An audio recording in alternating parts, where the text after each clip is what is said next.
Waalaikumsalam warahmatullahi wabarakatuh. Ya, jadi sekarang topik untuk urogenitalia di anak. Dalam pediatrik urogenitalia yang pertama ini mungkin yang lebih banyak kita bahas tentang sindroma nefrotik dengan sindroma nefritik ya. Jadi itu dulu dua yang paling banyak kasusnya di pediatri. Jadi secara umum mungkin untuk kuliah-kuliah berikutnya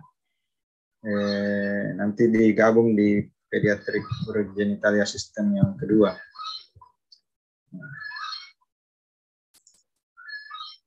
Nah, jadi yang pertama itu sindroma nefrotik pada anak. Ini kita lihat bagaimana anatomi ginjal secara umum. Mungkin sudah diberikan kuliahnya di kuliah sebelumnya di sistem urogenitalia. Ini gambaran sindroma nefrotik, gejala klinik sindroma nefrotik pada anak. Ya, jadi sindroma nefrotik pada anak itu lebih sering pada anak laki-laki ya. Jadi di mana ada udema masif, udema anasarka istilahnya ya, dengan proteinuria berat lebih dari 50 mg per kilogram berat badan, ada penurunan kadar protein dalam darah, hipoproteinemia, hipoalbuminemia terutama ya, albumin kurang dari 2,5 mg per desiliter, dengan bisa disertai dengan hiperlipidemia. Jadi hiperlipidemia ini bisa ada, bisa juga tidak ada ya. Jadi cukup 3 gejala pertama atau lengkap gejalanya sampai gejala yang keempat, hiperkolesterolemia. Ini nilainya lebih dari 250 mg per desiliter. Ini contoh dari udema masif. Jadi kalau sudah ada udem pada genital, berarti itu sudah udem anasarka. Ya. Jadi kalau tanda udem anasarka itu disertai dengan udem pada genitalia. Kalau laki-laki biasanya dilihat di skrotumnya, sedangkan pada wanita adalah udem vulva. Ya. Nah, ini sama, ini contoh bagaimana gambaran dari edema masif pada anak. Jadi ini biasanya proteinnya ini biasa sampai 0, ya, saking rendahnya. Jadi hipoproteinemia yang berat, hipoalbuminemia yang berat.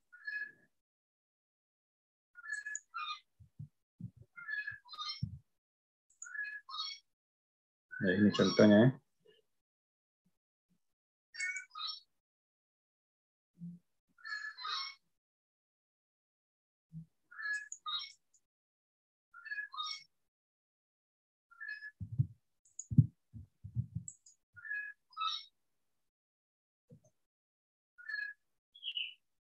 Insiden pada sindrom nefrotik, kita lihat di sini bahwa laki-laki lebih sering kena daripada perempuan ya, dengan jumlah kasus 6 dari 100.000 populasi. Biasanya pada umur-umur di bawah 14 tahun ya, yang paling sering. Kalau di anak itu di Rumah Sakit Syekh Yusuf di Goa itu biasanya sekitar 1 sampai 3 kasus dalam 1 bulan. Rata-rata selalu ada. Jadi ini termasuk kalau penyakit dari urogenitalia, sistem urogenitalia itu yang paling sering itu di sindroma nefrotik. Paling tinggi kasusnya di anak itu umur 2 sampai 5 tahun. Jadi anak yang lebih kecil ya. Kalau anak yang lebih besar biasanya menderitanya itu sindroma nefritik akut, SNA. Jadi SN dengan SNA itu kita bedakan sindroma nefrotik itu jika kita singkat sebagai SN, Sedangkan sindroma nefritik akut SNA itu maksudnya sindroma nefritik akut ya. Jadi jangan bingung nanti istilahnya di situ ya. Jadi kalau SNA yang kita maksud itu adalah sindroma nefritik. Itu biasanya di umur-umur anak besar ya, jadi dari 6 tahun.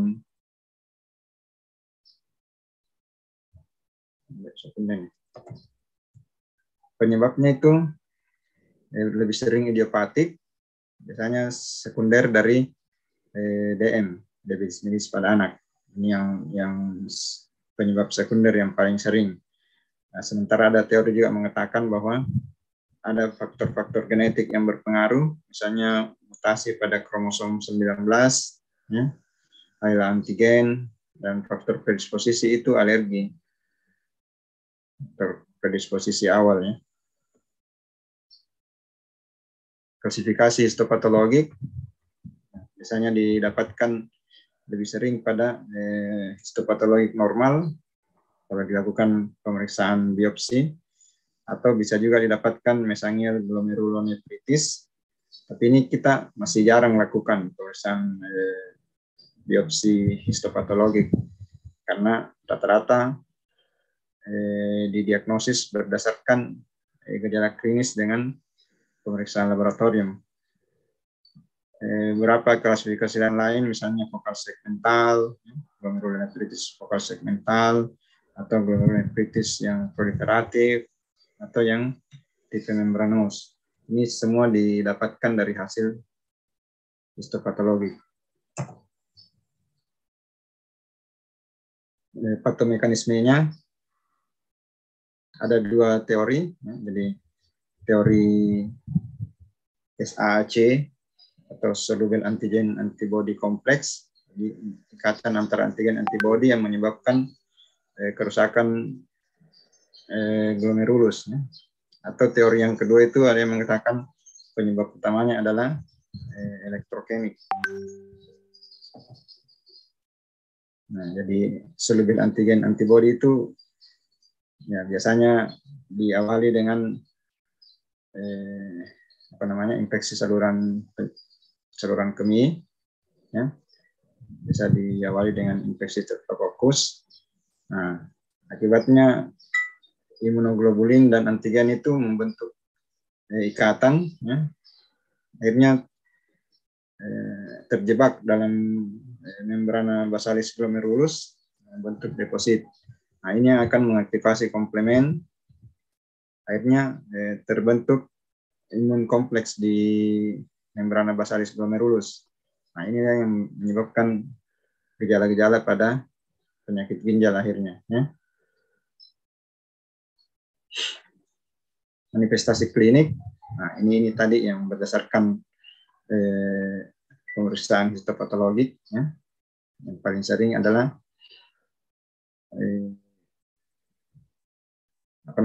sindrom nefrotik yang kongenital itu yang dikatakan sebagai tipe Finlandia, ya. Jadi tandanya itu emphalitis, pembesaran dari plasenta, udema masif seperti di gambar yang tadi itu, yang ada sampai ada udema pada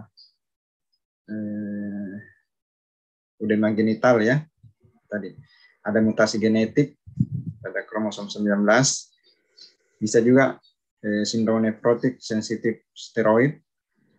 Nah, itu dibedakan atas dua. Yang pertama, awalnya dia responsif terhadap kortikosteroid, responsif, dan tipe minimal change, tipe kelainan minimal, ini yang paling sering, ya, 70-80%. Jadi yang itu tadi, ya, penyebabnya idiopatik, umur pada anak lebih di bawah 5 tahun, ya, dan lebih sering pada anak laki-laki. Sementara yang resisten steroid, ada beberapa yang tidak respon terhadap kortikosteroid. Nah, ini biasanya didapatkan pada pemeriksaan histopatologik, didapatkan yang tipe fokal glomerulosklerosis. Jadi ada beberapa yang resisten steroid, itu kita diagnosis sebagai sindroma nefrotik resisten steroid. Kita kembali ke gejala-gejala yang tadi. Jadi yang pertama, gejala yang paling dominan pada sindrom nefrotik itu adalah udem, ya. Jadi udem. Ini gejala yang paling sering dikeluhkan oleh pasien saat masuk rumah sakit. Itu gejalanya udem. Baik udem pada kelopak mata, di ekstremitas, biasanya pada punggung kaki, ya, punggung kaki dengan di tibia, ya, pretibial. Jadi dia piting udem, sifatnya piting udem. Piting udem maksudnya itu pada saat ditekan kembalinya agak lambat, ya. Jadi kalau udem biasa kita tekan, tekanan dilepas, udemnya langsung kembali. Tapi kalau piting udem, tekanan kita lepas, biasanya masih berbekas agak lama, baru tekanannya hilang. Tipenya secara menyeluruh, udemnya secara menyeluruh, biasanya diawali di periorbital sekitar mata, ya. Biasanya pasien mengeluh udem saat baru bangun pagi, yang beransur-ansur udemnya hilang kalau sudah beraktivitas, ya, sudah siang, sore. Biasanya juga didapatkan udem muka, udem wajah, atau asites pada abdomen, ya. Dan yang kalau sudah lumayan berat sampai di ekstremitas, ya, di punggung kaki dengan di tibial. Atau bisa juga kita dapatkan dalam bentuk deposit pleura. Ini kalau misalnya diadakan pemeriksaan fisik lebih lanjut atau pemeriksaan fototoraks, bisa didapatkan deposit pleura. Atau udem anasarka, ya, udem masif. Tadi itu yang saya sebutkan, misalnya udemnya sudah sampai ke skrotum atau vulva pada wanita, ya. Yang kedua, tidak didapatkan adanya gejala hipertensi atau hematuria. Jadi kalau sindrom nefrotik, biasanya kita tidak dapati adanya hipertensi atau hematuria, kecuali ada beberapa juga kasus, tapi ini jarang, sindrom nefrotik yang disertai hematuria pada pemeriksaan urinalisanya, ya. Tapi jarang. Misalnya kalau ada hematuria, itu diagnosisnya mengarah ke sindrom nefritik akut. Yang ketiga, fungsi ginjalnya itu biasanya masih normal. Pasien-pasien sindrom nefrotik yang awal-awal itu, fungsi ginjal biasanya masih normal, ditandai dengan pemeriksaan lab ureum kreatinin yang masih bagus, ya. Ini contoh dari piting ini. Ini tekanan dengan ibu jari mungkin, ya. Dilepas, masih berbekas. Ini stria pada asites, ya, stria asites pada anak.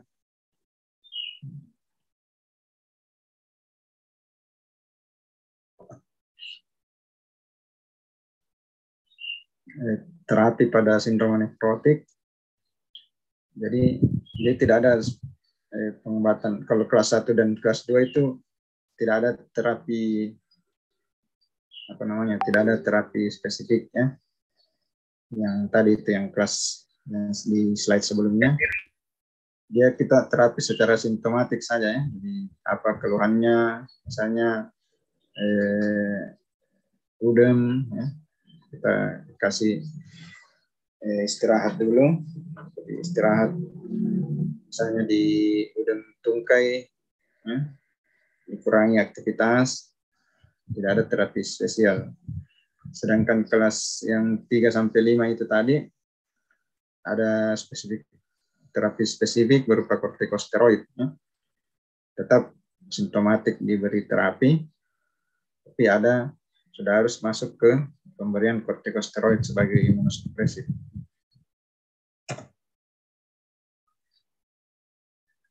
Sementara terapi dari hipoalbuminemi, ya, bisa pemberian albumin, plasbumin, baik melalui intravena ataupun oral, ya. Tergantung seberapa berat dari hipoalbuminemianya. Biasanya kalau masih ini 2,5, ya, 2,5 kurang dari 2,5 sudah dikatakan hipoalbuminemia untuk SN.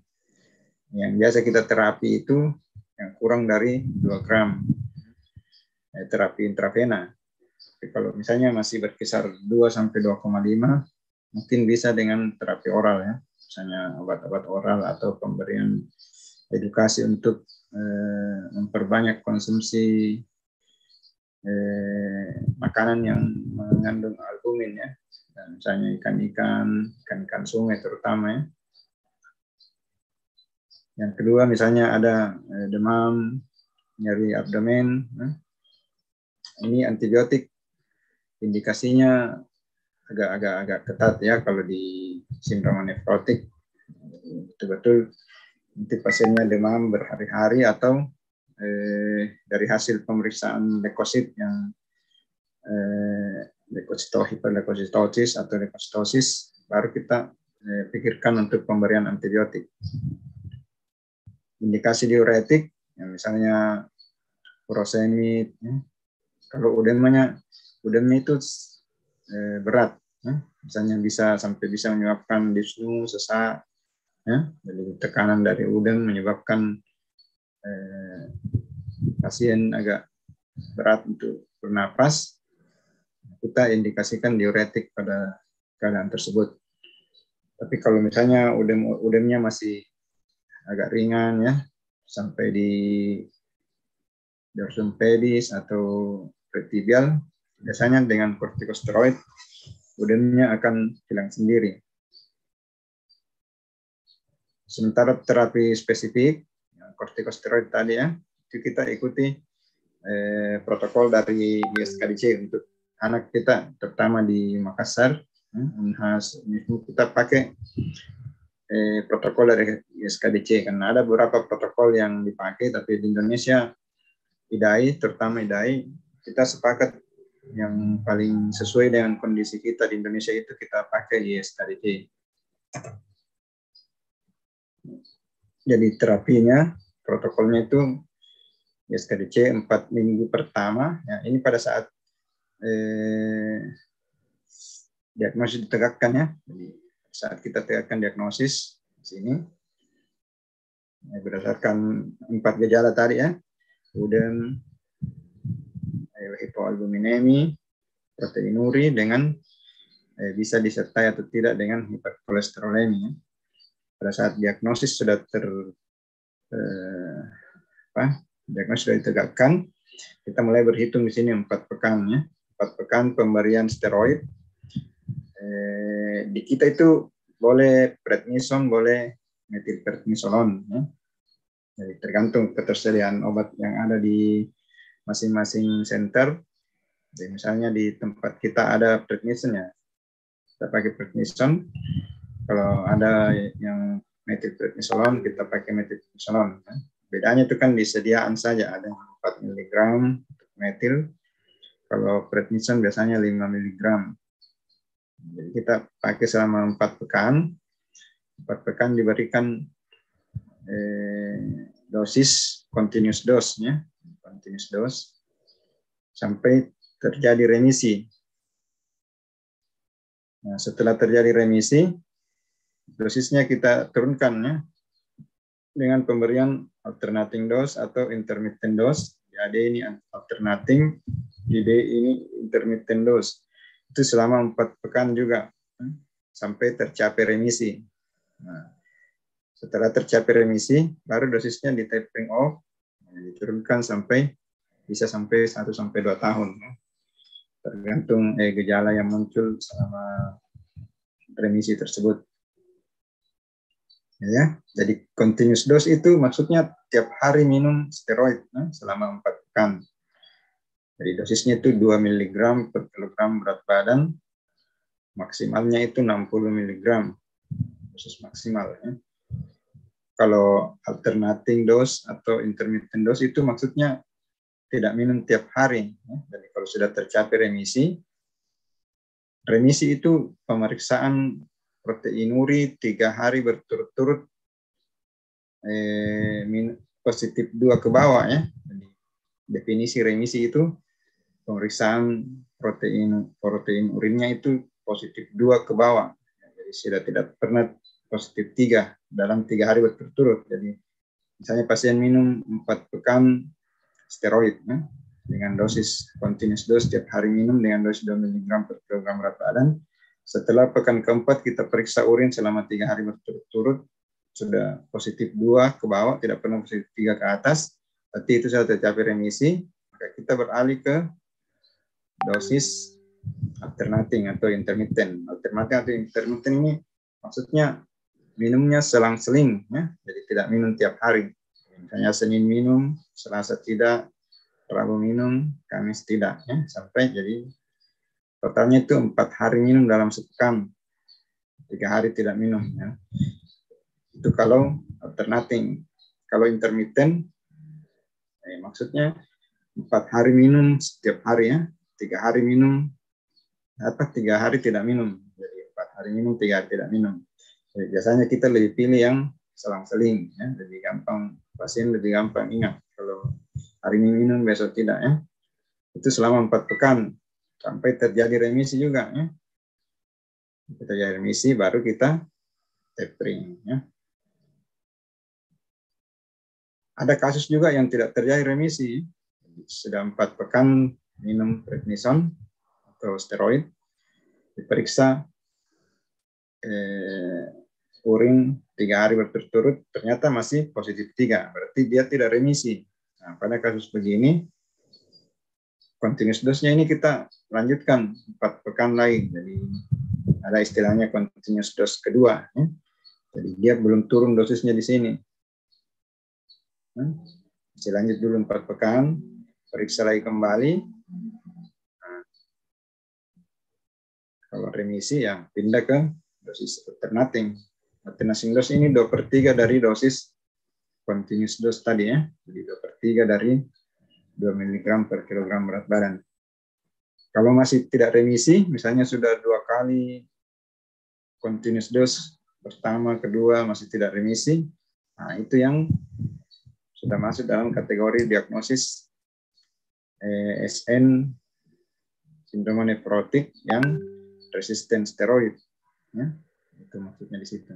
Ada tadi diagnosis SN resisten steroid, maksudnya itu ya. Jadi sudah 2 kali continuous dose, tidak remisi-remisi, kita masukkan dalam diagnosis SN resistant steroid. Ini protokol terapi menurut center lain, menurut APN. Ya.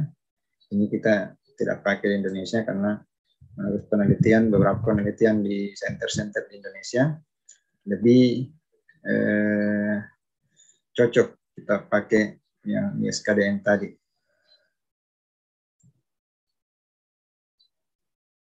Ini sindroma nefrotik relapse ya. Nah, ini kapan dikatakan sebagai SN relapse? Itu misalnya pemberian continuous dose tadi ya. Continuous dose setelah remisi 4 minggu. Maka setelah pemberian steroid 4 pekan diperiksa dia remisi ya, remisi pindah ke pemberian alternating dose 2/3 dosis continuous dose, periksa 4 pekan remisi ya, sembuh. Jadi dia di tapering sampai sembuh. Nah, pada saat beberapa lama muncul gejala kembali. Ya, jadi pasiennya sudah pernah sembuh dan tiba-tiba proteinuri kembali, udem kembali. Nah, itu pada saat tersebut kita diagnosis sebagai SN relapse. Jadi jelas apa bedanya sindroma nefrotik relapse dengan sindroma nefrotik resisten steroid. Kalau relapse itu pasiennya pernah sembuh, sudah melewati terapi tadi itu, 4 pekan CD, continuous dose, 4 pekan 2/3 dosis continuous dose, sudah di tapering, tiba-tiba kambuh.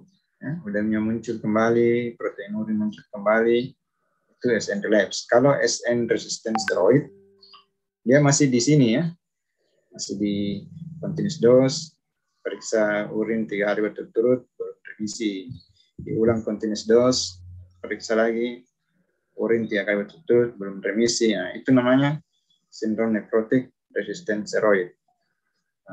Apa bedanya terapi SN relapse dengan SN yang biasa tadi? SN relapse itu tidak perlu 4 pekan minum continuous dose. Ya. Jadi continuous dose-nya itu diperiksa saja urin. Ya. Jadi misalnya sudah 1 pekan minum, ya. Jadi biasanya kita periksa per pekan. Sudah 1 pekan minum, periksa urin tiap hari, masih ada yang positif 3 misalnya, anggaplah ya. Habis itu minum lagi, lanjut lagi 1 pekan prednisonnya, steroidnya. Pada pekan kedua kita periksa lagi, sudah remisi. Ya. Sudah 3 kali periksa tidak ada yang positif 3. Langsung pindah ke dosis 2/3 tadi, alternating, ya. Tidak perlu menunggu sampai 4 pekan. Kalau tadi SN yang biasa, ya serangan pertama, harus kita selesaikan dulu 4 pekan, baru periksa remisi atau tidak. Ya. Kalau SN relapse, tiap pekan kita periksa kapan sudah remisi, tidak perlu selesaikan 4 pekan. Ya. Lanjut ke fase ini. Ngerti ya? Kalau ini diagram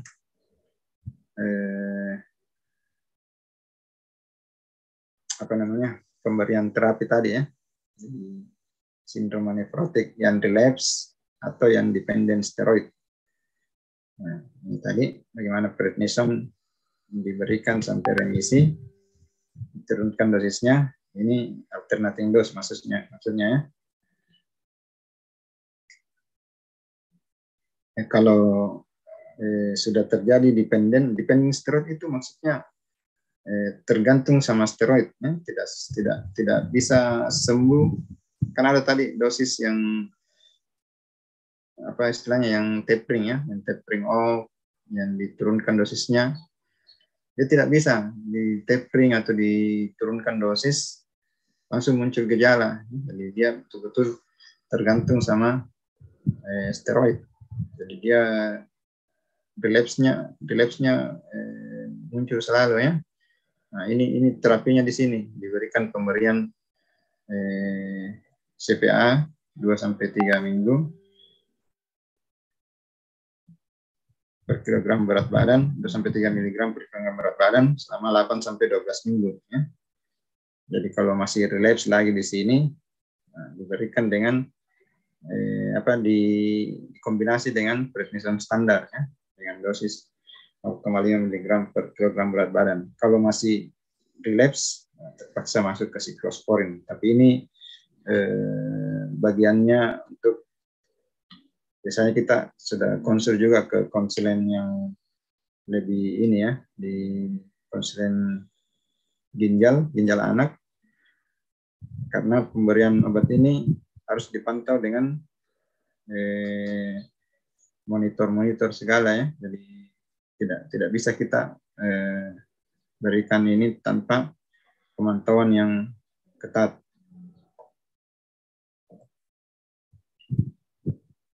Sementara minimal change dari sindrom nefrotik yang kelainan minimal, dengan pemberian terapi 8 minggu pertama itu lebih banyak yang responsif dengan terapi, ya. Ini menurut hasil penelitian ini, ya, setelah terapi 8 pekan dengan kortikosteroid. Ini setelah 6 bulan kita ikuti, menurut hasil penelitiannya, yang paling sering adalah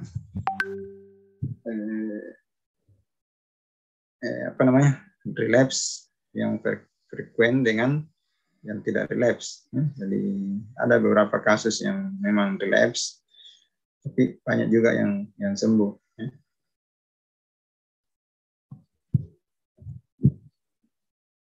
Beberapa kesimpulan, sindrom nefrotik pada anak itu bersifat idiopatik dan umumnya sensitif dengan steroid. Jadi, biasanya dengan pemberian steroid cepat memberikan hasil, dan sebaiknya dimulai dengan prednison atau methylprednisolone sampai mencapai remisi. Kalau sudah remisi, dosis tapering off-nya itu kita berikan sampai yang terbaru itu dikatakan 1-2 tahun ya. Biasanya dalam pemberian 1 tahun lebih kadang masih relapse kembali. Bila terjadi relapse, maka diberikan terapi-terapi imunosupresif lain yang biasanya dikombinasi dengan steroid kembali ya. Jarang kita berikan sebagai single treatment kalau anak sudah relapse berkali-kali ya. Tata laksananya juga harus diperhatikan terapi simptomatik, terapi penunjang. Ya. Beberapa itu misalnya pemberian diet rendah garam ya, untuk mencegah udem, mengurangi udem. Ya. Biasanya dengan pemberian steroid udemnya memang berkurang sendiri, tapi kita bantu dengan diet rendah garam, dengan pemberian protein yang lebih tinggi dari biasanya ya, pemberian makanan-makanan yang berprotein. Nah, ini yang tadi sama yang tadi. Ini setelah pemberian steroid ini ya, setelah pemberian. Jadi pasien sebenarnya gizi kurang ya, mungkin gizi buruk malah. Tapi kalau kita lihat gambar yang ini, seolah-olah dia gizi baik. Ini lihat bedanya. Jadi ini sebenarnya dia wasting ya, tapi karena dia udem karena hipoproteinemi, jadinya seolah-olah dia gizi baik di sini. Padahal aslinya ini ya. Nah, kita lanjut dulu ke sindrom nefritik akut.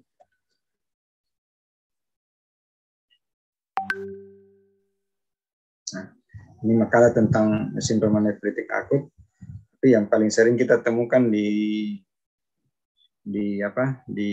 praktek sehari-hari itu lebih banyak dalam bentuk GNAPS, ya, glomerulonefritis akut pasca streptococcus.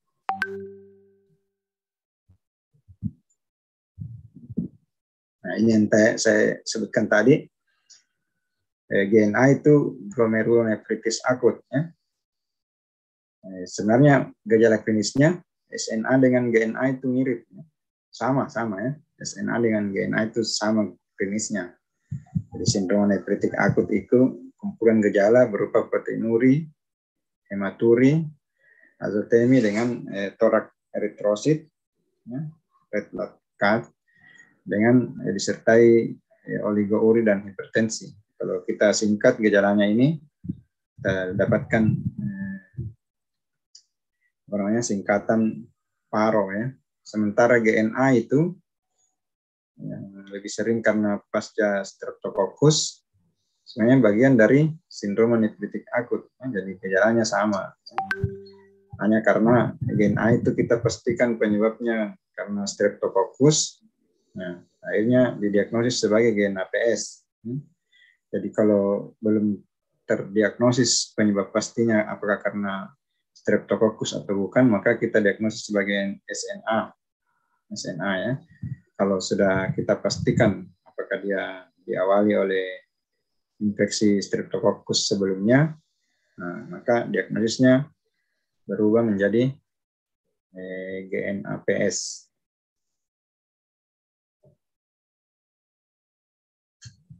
Nah, ini sama ya. Ini ringkas tadi. Jadi salah satu bentuk sindrom nefritik akut itu adalah GNAPS. Ya. Jadi SNA itu sebenarnya istilah umum ya, istilah umum untuk diagnosis dengan gejala PARO tadi, singkatan indah. Tapi GNAPS itu diagnosis yang lebih spesifik. Ya, sudah disertai dengan pemeriksaan penunjang yang membuktikan bahwa dia itu menderita SNA karena didahului oleh infeksi streptococcus.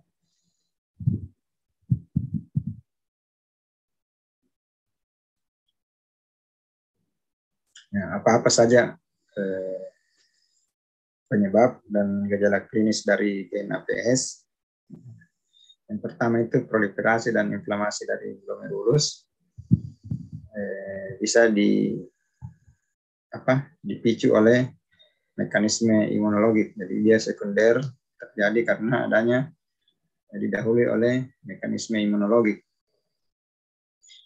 Nah, yang paling sering antigen penyebabnya itu adalah infeksi Streptococcus beta hemolyticus grup A. Ya. Jadi, biasanya didahului oleh infeksi saluran nafas, ISPA, biasanya 2-3 minggu. 2-3 minggu sebelum terjadinya SNA. Ya. Kalau ISPA. Jadi, kalau manifestasi infeksinya itu di kulit, misalnya didahului oleh urtikaria, ya. Ada yang didahului oleh misalnya penyakit-penyakit kulit lain. Ya. Yang pernah didapatkan juga skabies, ya. Jadi awalnya dia didahului oleh skabies, ya, mungkin ada infeksi sekunder dari Streptococcus itu 2-3 bulan sebelum terjadinya SNA, ya. Jadi anamnesis kita bisa kita gali riwayat-riwayat yang lebih jauh ke belakang. Ya. Misalnya 2-3 pekan, apakah pernah menderita batu-batu, nyeri menelan, infeksi saluran nafasnya, ISPA terutama, berarti kemungkinan kita bisa menganggap dia bisa saja terinfeksi Streptococcus sebelumnya, atau malah 2-3 bulan sebelumnya pernah sakit-sakit kulitnya, gatal. Kalau misalnya ternyata ada riwayat-riwayat itu, kita bisa usulkan pemeriksaan untuk membuktikan apakah memang ada antigen Streptococcus atau tidak. Ya. Dilakukan pemeriksaan yang paling sering kita lakukan itu untuk membuktikan ada atau tidak beberapa pemeriksaan, ya, misalnya C3 komplement, ASTO, ya, serta untuk membuktikan apakah pernah terinfeksi Streptococcus atau tidak. Nah, ini insidensinya terbalik dengan SN tadi, ya. Kalau SN tadi lebih sering pada anak-anak di bawah 5 tahun. Kalau SNA bisa sampai dewasa, ya, sampai umur-umur belasan tahun. Nah, kalau masuk biasanya lebih sering SNA daripada SN. Umur-umur 6 tahun ke atasnya. Sama laki-laki juga lebih banyak dari perempuan. 10-12% kasus didahului oleh infeksi Streptococcus, terutama beta hemolyticus grup A. Nah, ini pada epidemi. GNAPS biasanya didahului oleh ISPA, ya, tadi yang saya sebutkan, biasanya 2-3 pekan sebelumnya. Kalau piodermi biasanya 2-3 bulan sebelum divonis sebagai GNAPS.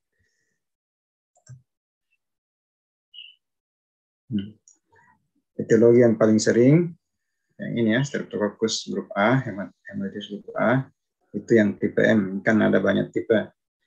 Nah, tipe M itu dianggap yang paling nekritogenik.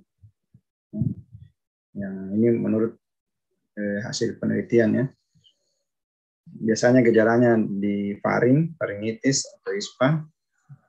Nah, yang paling sering itu tipe 12, ya, yang paling sering menyerang di infeksi saluran atas atau nafas atas. Sementara yang paling sering menyerang kulit itu Streptococcus serotipe yang 49, ya. Ini ada banyak tipe, ya. Yang perlu kita tahu di sini bahwa memang Streptococcus itu bersifat nekritogenik dan ada tipe-tipe tertentu yang memang dia lebih senang menginfeksi di faring dengan di kulit. Gejala-gejala klinik, dia memiliki masa inkubasi 1-3 minggu setelah infeksi kulit atau infeksi saluran nafas tadi. Ada edema juga, tapi edema pada SNA ini tidak seberat edema pada sindrom nefrotik. Jadi dia edemanya kadang minimal. dia edemanya biasanya minimal. Biasanya pada paling sering edema wajah. Jadi pada saat pasien masuk dengan keluhan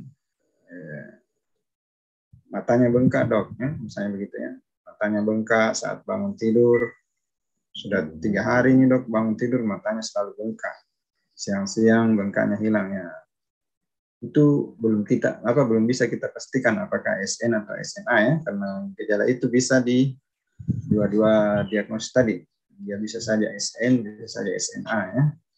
Nah kita telusuri lebih dalam lagi anamnesis, apakah ada hematuri, ya, apakah edemanya ada di tempat lain. Kalau edema lebih dominan, maka kita mungkin bisa meraba-raba, mungkin lebih bisa ke SN. Sambil lihat juga umurnya ya, jadi umur anak di bawah 6 tahun lebih sering, SN itu lebih sering pada anak di bawah 6 tahun. Nah, gejala lain pada SNA, hematuri, ini juga sering masuk. Jadi kalau dia sudah masuk dengan keluhan edema tadi, bengkak pada mata pada saat bangun pagi, tapi disertai dengan kencingnya warna-warna agak coklat atau merah, nah, berarti kita lebih mengarah ke SNA, hipertensi. Hipertensi ini melalui pemeriksaan fisiknya, tapi gejalanya biasa nyeri kepala ya. Jadi kalau anak sudah besar, anak 10 tahun ke atas kan sudah pintar mengeluh nyeri kepala ya, apalagi anak umur belasan yang SMP SMA, nah, biasanya masuk dengan keluhan nyeri kepala, berarti kemungkinan disertai oleh hipertensi, disertai dengan hipertensi.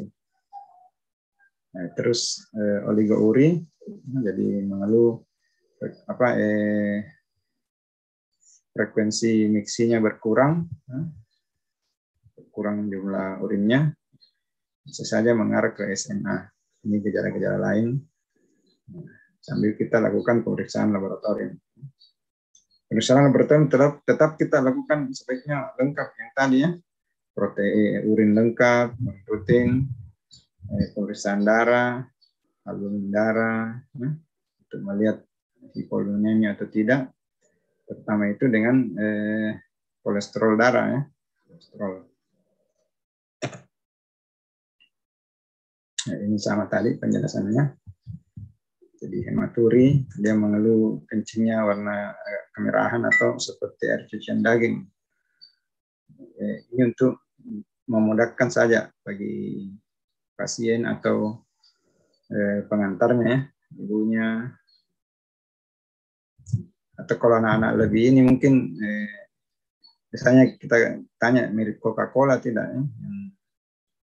Kalau cucian daging kan biasanya anak-anak belum terlalu paham. Ini untuk ibunya ini cucian daging. Terus dilakukan pemeriksaan protein urin, ya, ada kualitatif, ada kuantitatif. Nah, ini biasanya lebih dari 6 bulan dikatakan sebagai proteinuri persisten. Ini biasanya kita rujuk untuk dilakukan biopsi ginjal. Jadi pemeriksaan protein itu ada kualitatif, ada kuantitatif. Yang kuantitatif itu langsung tadi yang lebih dari 50 mg per kilogram berat badannya. Kalau kualitatif, paling kita cuma tahu apakah dia negatif, positif. Ya. Positifnya itu ada positif 1, positif sampai positif 4 ya. Kalau positif 3 ke atas, kita anggap sebagai proteinuri yang sudah masuk dalam definisi sindrom nefrotik. Ya. Kalau masih positif 2 ke bawah, kita masih observasi dulu.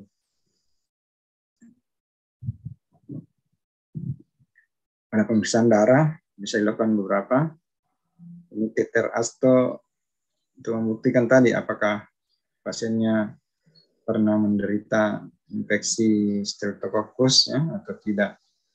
Kalau titer asto meningkat, maka dianggap ada sisa-sisa infeksi dari kuman Streptococcus. Bisa juga dengan pemeriksaan komplemen C3 ya, untuk membuktikan adanya infeksi atau tidak. Ini pemeriksaan yang lebih sederhana. Pemeriksaan LED. Ini semua untuk membuktikan apakah ada infeksi sebelumnya atau tidak. Hipoproteinemi, ya pemeriksaan protein pada darah terutama albumin. Nah, biasanya kalau SNA hipoaminemianya kadang tidak ada hipoaminemianya, atau kalaupun ada tidak seberat dari hipoproteinemia pada sindrom nefrotik. Jadi dia kalaupun ada ya mungkin 2, berapa ya, 2,4, 2,3. Jadi makanya udemnya juga tidak terlalu berat, karena memang hipoproteinemianya masih ringan. Itu yang membedakan biasanya gejala kliniknya dengan sindrom nefrotik. Pemeriksaan bakteriologi, nah ini biasanya bisa, tapi ini jarang dilakukan ya. Mungkin pemeriksaan kultur darah untuk membuktikan adanya infeksi sebelumnya.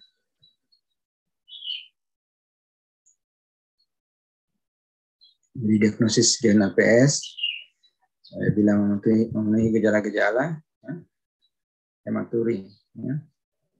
Kemudian hipertensi ini gejalanya itu tadi sakit nyeri kepala ya. Jadi hematuri bisa makroskopik, bisa mikroskopik ya. Jangan sampai kita cari urin seperti cucian daging atau urin seperti Coca-Cola, tapi pasiennya mengaku tidak pernah ya. Tapi dia ada udem kalau bangun pagi dan nyeri kepala. Nah ini bingung diagnosisnya apa ini, udem tapi tidak ada hematuri. Ternyata hematurinya itu mikroskopik. Nah, jadi hematuri ada macam ya. Bisa saja kita tidak dapatkan warna merah atau kecoklatan pada urin yang kelihatan langsung, tapi ternyata setelah pemeriksaan urinalisa didapatkan eritrosit pada urinnya ya. Jadi itu termasuk hematuri juga. Nah, jangan sampai urinnya tidak merah, katakan tidak ada hematuri. Ternyata pada pemeriksaan itu tadi torak eritrositnya, pemeriksaan urin di lab, dapatkan hemoglobinuri ya, HB-nya eritrositnya banyak ya. Itu juga termasuk. Jadi dia termasuk sudah hematuri positif kalau begitu ya. Sudah memenuhi kriteria diagnosis hematuri, udem, hipertensi, apalagi kalau disertai dengan 2 pemeriksaan ini. Ya. Tapi ini kan tidak semua tempat bisa dilakukan ya. Asto dengan C3 itu tidak semua rumah sakit bisa melakukan, apalagi misalnya puskesmas itu masih tidak bisa ya. Jadi, kalau sudah ada 3 ini, nah, sudah bisa kita diagnosis. Tapi SNA ya, kalau cuma hematuri, udem dengan hipertensi, kita belum bisa diagnosis gen APS. Jadi diagnosis gen APS bisa tegak bila ada asto terutama ya. Jadi kalau asto tidak ada, kita tidak bisa membuktikan kalau dia pernah terinfeksi Streptococcus sebelumnya. Jadi diagnosisnya kalau cuma yang 3 ini, cuma sampai di SNA saja, sindrom nefritik akut. Dia diagnosis umum. Gen APS itu sudah spesifik.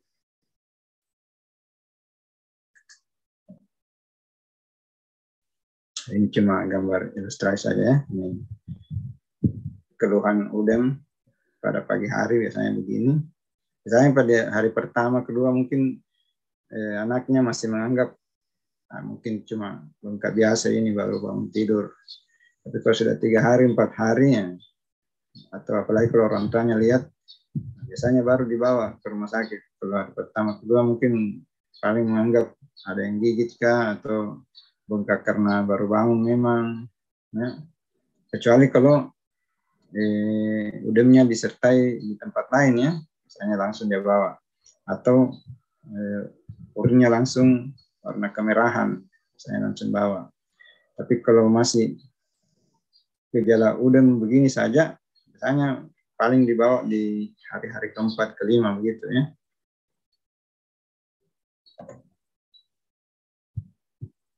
Nah, ini yang penjelasan tentang hematuri mikroskopik tadi. Nah, jadi hanya bisa dilihat dengan mikroskop. Nah, sel-sel darah merah, torak eritrosit. Nah, kalau hematuri makroskopik atau istilahnya gross hematuri, artinya itu langsung kelihatan Ya, jadi kencingnya sudah warna kemerahan. Terapinya, nah, self-limiting disease, ya. Jadi SMA itu dianggap sebagai self-limiting disease. Dengan istirahat sebenarnya bisa kita harapkan adanya kesembuhan. Jadi edukasinya penting di sini, ya. Istirahat, kurangi aktivitas. Ya. Antibiotik hanya bila dijumpai adanya tanda-tanda infeksi. Nah, itu tadi pemeriksaan C3 komplement, astma meningkat. Ya. Biasanya astma meningkat itu klinis sudah hilang, sudah tidak demam, sudah tidak ini. Biasanya sudah diobati, misalnya didahului oleh infeksi kulit. Ya. Itu 2 bulan lalu infeksi kulitnya, jadi sekarang misalnya sudah sembuh. Ya. Jadi antibiotik pada saat datang dengan kemudian biasanya jarang kita berikan. Simptomatik, ya, diuretik bila ada tanda-tanda sesak, ya, tanda-tanda sesak atau poliguri berat. Kadang kita berikan antihipertensi, ya, pada beberapa kasus yang tekanan darahnya agak tinggi, diberikan antihipertensi.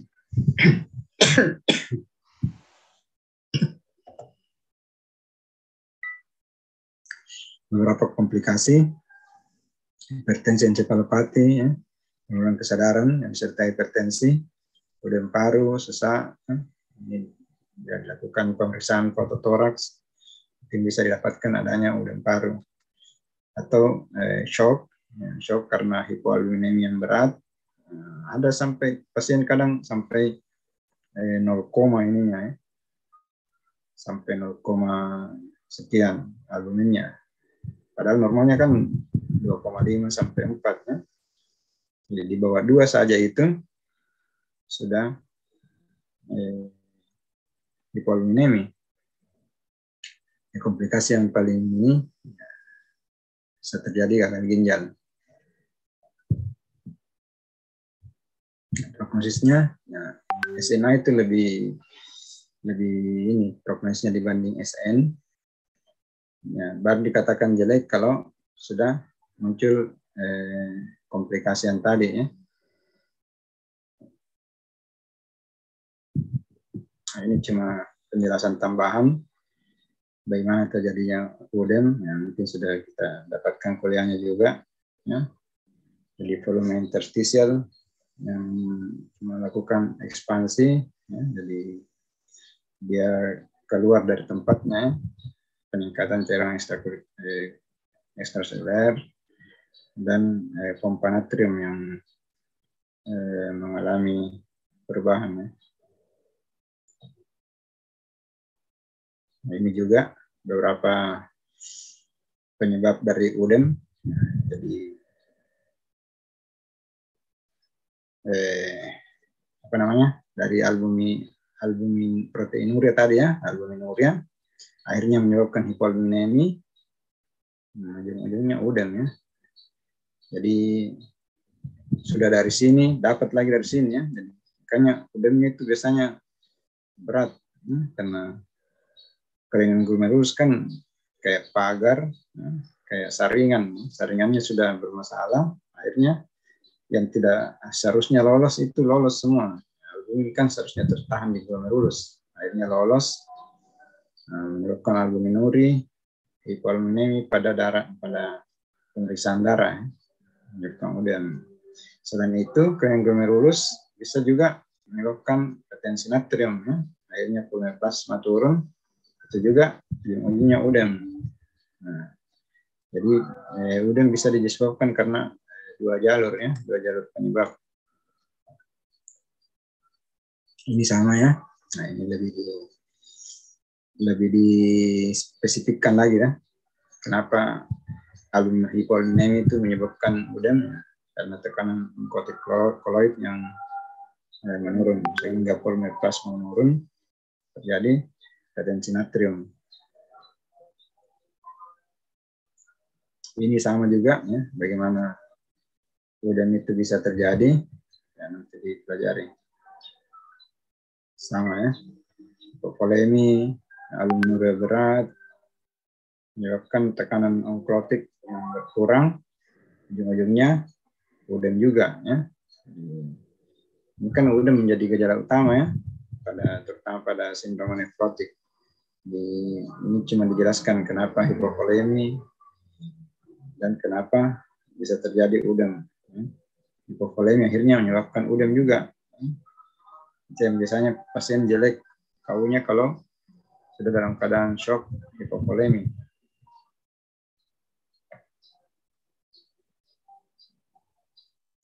Sama ini ya. Nah. Ini apa namanya? Patofisiologi terjadi udem. Hubungannya dengan hormon antidiuretik ya.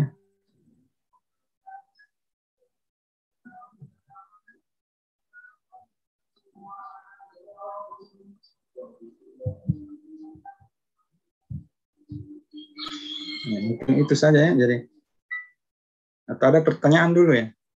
Ini beberapa kasus ini yang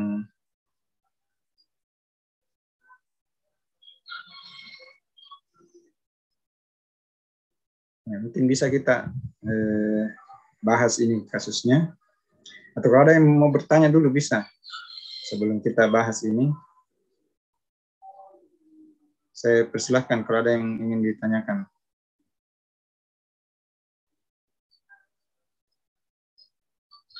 Ada?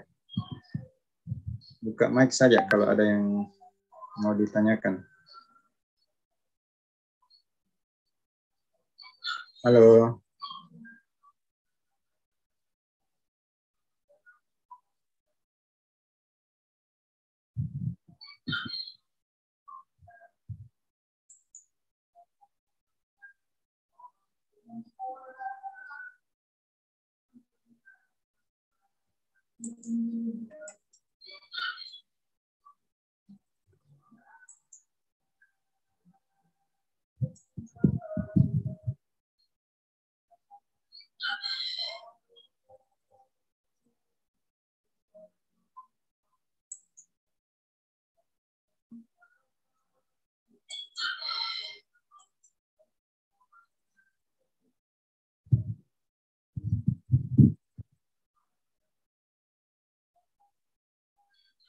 Enggak ada ya? Enggak ada yang ingin ditanyakan? Kalau begitu kita bahas ini ya.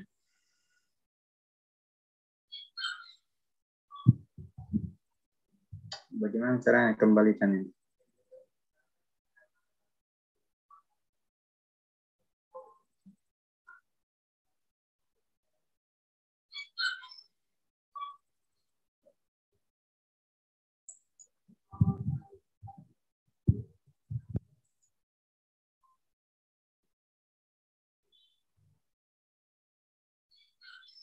Ya, ini. Ada yang bisa? Untuk anak perempuan 12 tahun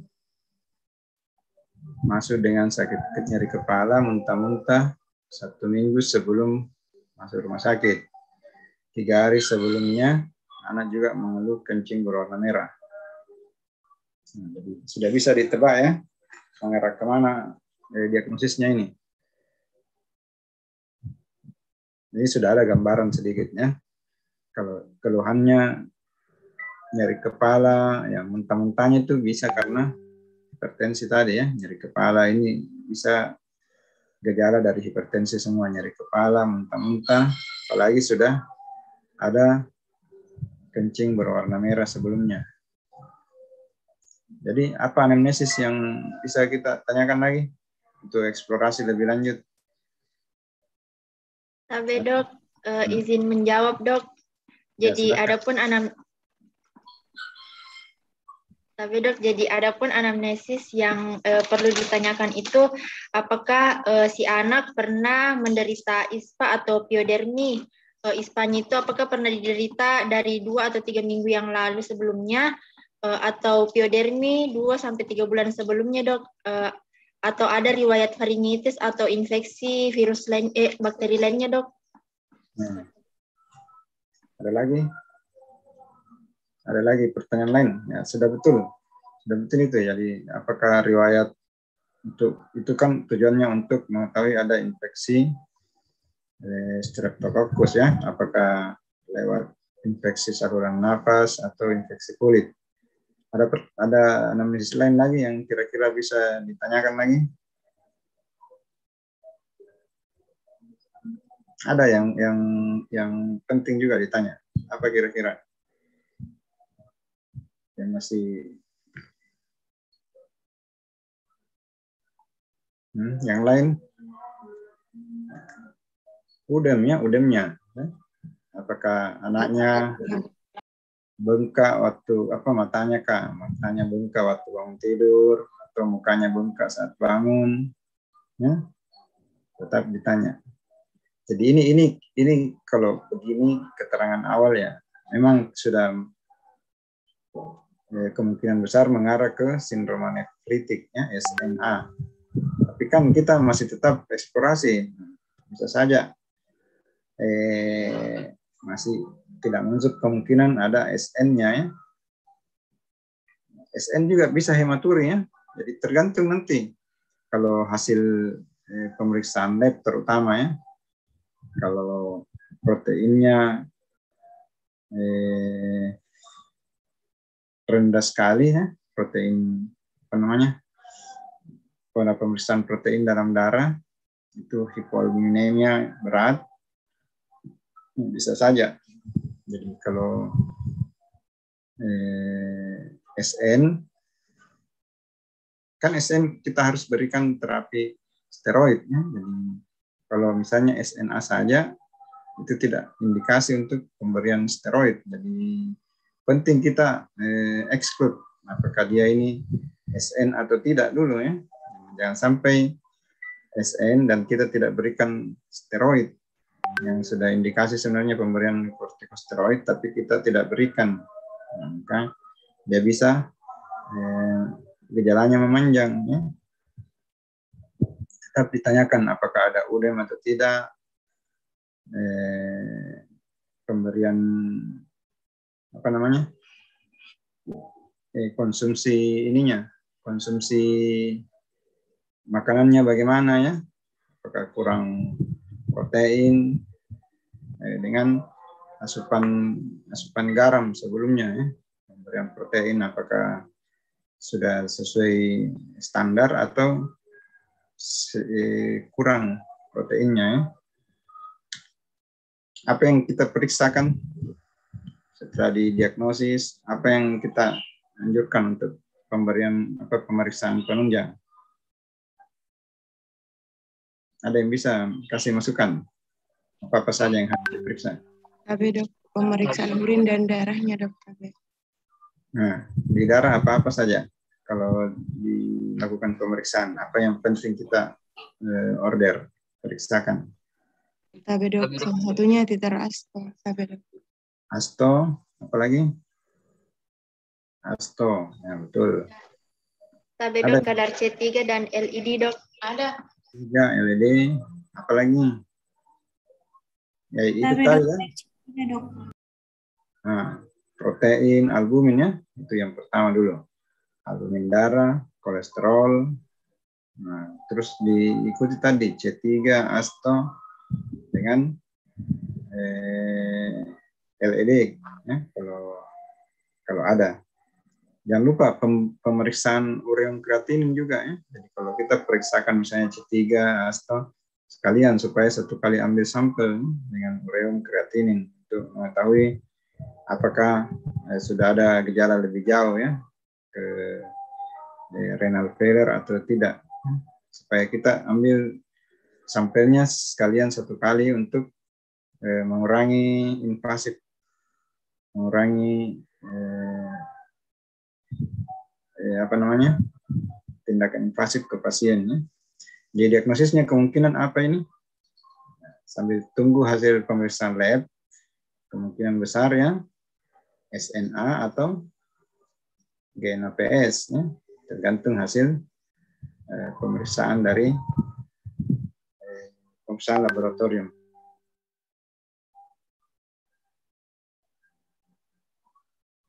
Ini yang kedua.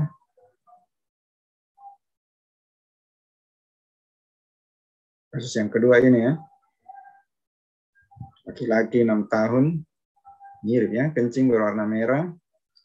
Orang tuanya mengeluh kencingnya kurang. Berarti dari sini sudah berapa clue yang kita dapatkan. Laki-laki, 6 tahun, hematuri, oligouri. Ya. Sudah lumayan jelas. Tinggal kita menambah anamnesis beberapa ya. Diagnosis kerja, mirip tadi ya. Mirip tadi. SNA atau GNAPS. Oh, di sini diagnosis kerja SNA dulu ya. Dan di poin A ini diagnosis kerja SNA. Ya, karena belum dilakukan pemeriksaan laboratorium. Nah, nanti di pertanyaan B, pemeriksaan apa yang harus dilakukan? Baru kita masukkan itu tadi, semua pemeriksaan labnya, termasuk ASTO. Nah, pada saat hasil ASTO sudah keluar, misalnya mendukung diagnosisnya berubah menjadi GNAPS. Ya. Untuk menyingkirkan kausa penyakit sistemik, apa yang harus dilakukan? Untuk menyingkirkan kausa penyakit sistemik. Sama ya, itu tadi. Pemeriksaan spesifik, ya. Pemeriksaan infeksi spesifik. Misalnya dilakukan pemeriksaan biopsi ya, histopatologi pada jaringan glomerulus. Tapi ini lumayan invasif pemeriksaannya dan harus dilakukan di center-center pusat rujukan. Kasus ketiga, anak laki-laki 7 tahun masuk dengan keluhan bengkak pada kedua kelopak mata sejak 3 hari. Keluhannya cuma 1. Nah, jadi nanti kita eksplorasi lagi anamnesisnya, apa-apa saja keluhan-keluhan lainnya ya. Nah, jadi mirip tadi ya. Bagaimana kencingnya, ya. Ada keluhan-keluhan lain, nyeri kepala, apakah disertai muntah, sesak, ya. Bengkaknya apakah hilang pada saat beraktivitas, berkurang pada saat siang, sore, malam. Apakah bengkaknya ada di tempat lain selain di kelopak mata, ya. Yang harus diperiksa ya, pemeriksaan fisik tadi ya. Periksa fisik, apakah ada udem di pretibial, di dorsum pedis, ya, apakah ada hematuri, dengan pemeriksaan penunjang, pemeriksaan lab lengkap. Diagnosis kerja, nah ini kalau dilihat keluhannya mungkin mengarah ke sindrom nefrotik, tapi tetap diagnosis kerja kita, diagnosis pastinya itu tetap menunggu pemeriksaan laboratorium.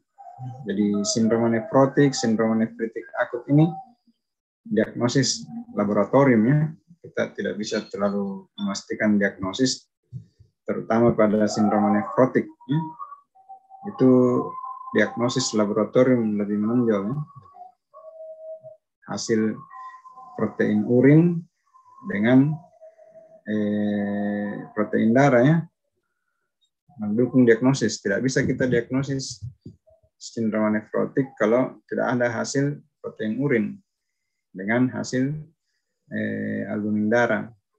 Ya. Tidak bisa, paling kita cuma diagnosis suspek saja. Karena itu bagian dari diagnosis pasti, pemeriksaan labnya, ya, urin dengan darah. Ya, mungkin itu saja. Kalau ada yang mau ditanyakan, bisa tanya. Kalau ada yang belum jelas. Ada ya? Berapa orang pesertanya ini? Tapi dok, kalau dari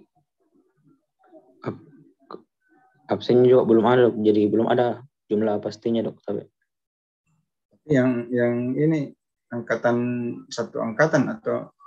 Tapi dok, ada kakak retaker. Yang peserta ini utamanya angkatan berapa? Tapi dok 2020 dok. 20 itu rata-rata ikut semua ya. Tapi dok. Ya. Itu 2020 berapa orang? Tapi dok sekitar 119 dok. 119. Jadi kalau misalnya 2020 ikut semua, ya ada tambahan dari beberapa angkatan di atasnya, gitu. Berarti kemungkinan lebih 120 ya pesertanya. Ini yang ikut berapa? Orang yang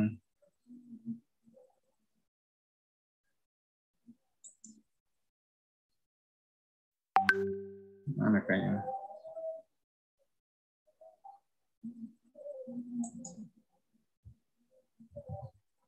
Oke, kalau begitu kita cukupkan sampai di sini saja kalau begitu ya.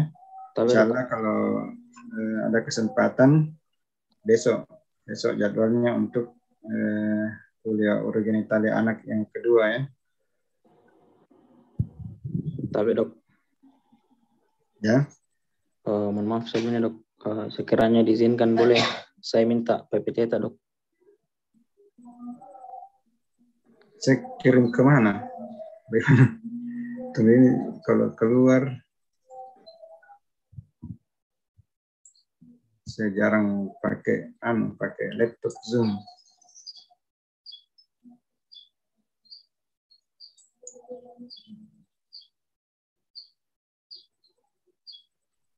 Tapi dok mungkin bisa kirim nomor WA di chat. Saya chat ki. Oh iya, nanti deh. Iya.